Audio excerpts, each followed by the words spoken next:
ప్రభు అయిన యేసుక్రీస్తు నామంలో మీకందరికీ శుభములు. ఈరోజు వాక్య భాగము హెబ్రీయులకు రాసిన పత్రిక 13వ అధ్యాయము 5వ వచనము. ధనాపేక్ష లేనివారై మీకు కలిగిన వాటితో తృప్తి పొంది ఉండుడి. చదవబడిన ఈ వాక్య భాగాన్ని అనుసరించి ఈరోజు దైవిక స్ఫూర్తిని ధ్యానించుకుందాము.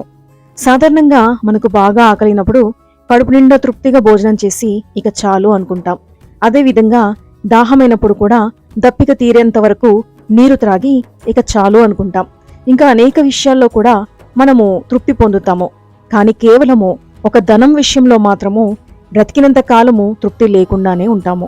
ప్రసంగి గ్రంథము 4వ అధ్యాయం 8వ వచనంలో చూస్తే, ఒంటరిగానున్న ఒకడు కలడు, అతనికి జతగాడు లేడు, కుమారుడు లేడు, సహోదరుడు లేడు, అయినను అతడు ఎడతెగక కష్టపడును.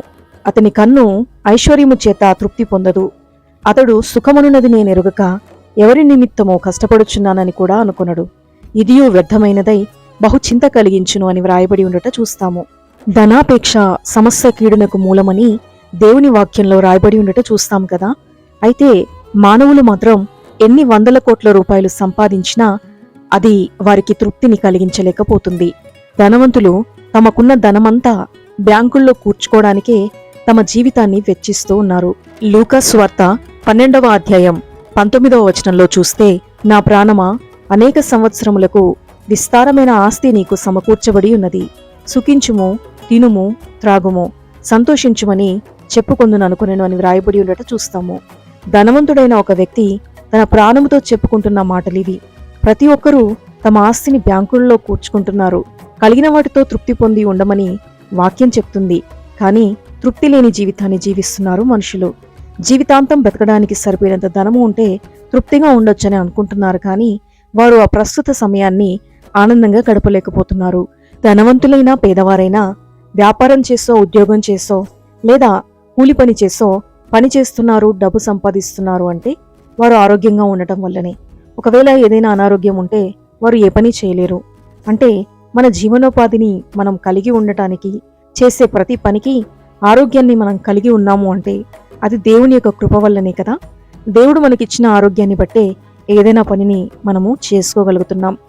దేవుడు తమకు ఇచ్చిన ఆరోగ్యం, తెలివితేటలు, సంతోషం, సమాధానం కంటే మించినవి తనకు తానుగా మానవులు సంపాదించుకోవాలని ఆశపడుతూ ఉంటారు.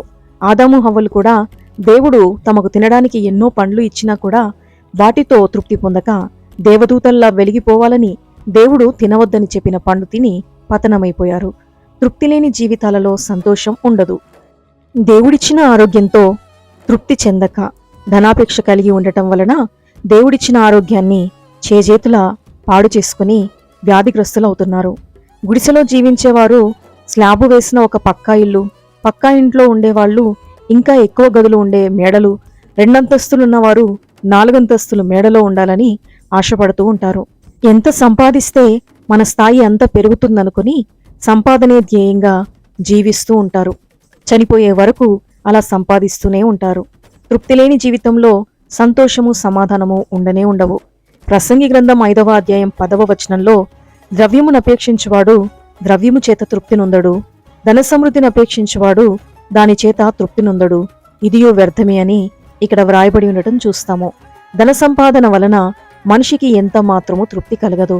ధనాపేక్ష సమస్తమైన కీడునకు మూలము కాబట్టి మనకు కలిగి ఉన్న వాటితో తృప్తి కలిగి జీవిద్దాము. అంతేకాక నిన్ను విడువను, నిన్ను ఎన్నడూ ఎడబాయనని మనకు వాగ్దానం చేసిన బలమైన దేవుని సంరక్షణలో సురక్షితంగా జీవిద్దాము. ప్రార్థన. ప్రియమైన పరలోక తండ్రి, ఈ లోకంలో జీవించినంత కాలము మీరు మాకిచ్చిన ఆయుర ఆరోగ్యాలతో సంతోషంగా తృప్తి కలిగి జీవించడానికి, మరియు మా చేతికి వచ్చిన ఏ పనినైనా శక్తిలోపం లేకుండా చేయగలుగునట్లు, మేము కలిగి ఉన్న దానిలో లేనివారికి కొంతైనా సహాయపడగలిగేటువంటి దయాగుణము మీరు మాకు అనుగ్రహించమని, ధనాపేక్ష లేనివారై మీకు కలిగిన వాటితో తృప్తి పొంది ఉండుడి అని చెప్పిన నీ మాటకు లోబడి తృప్తి కలిగి జీవించుటకు నాకు, మాకు, మాలో ప్రతి ఒక్కరికి కృప దయచేయమని యేసుక్రీస్తు శక్తిగల నామంలో ప్రార్థిస్తున్నాను తండ్రి.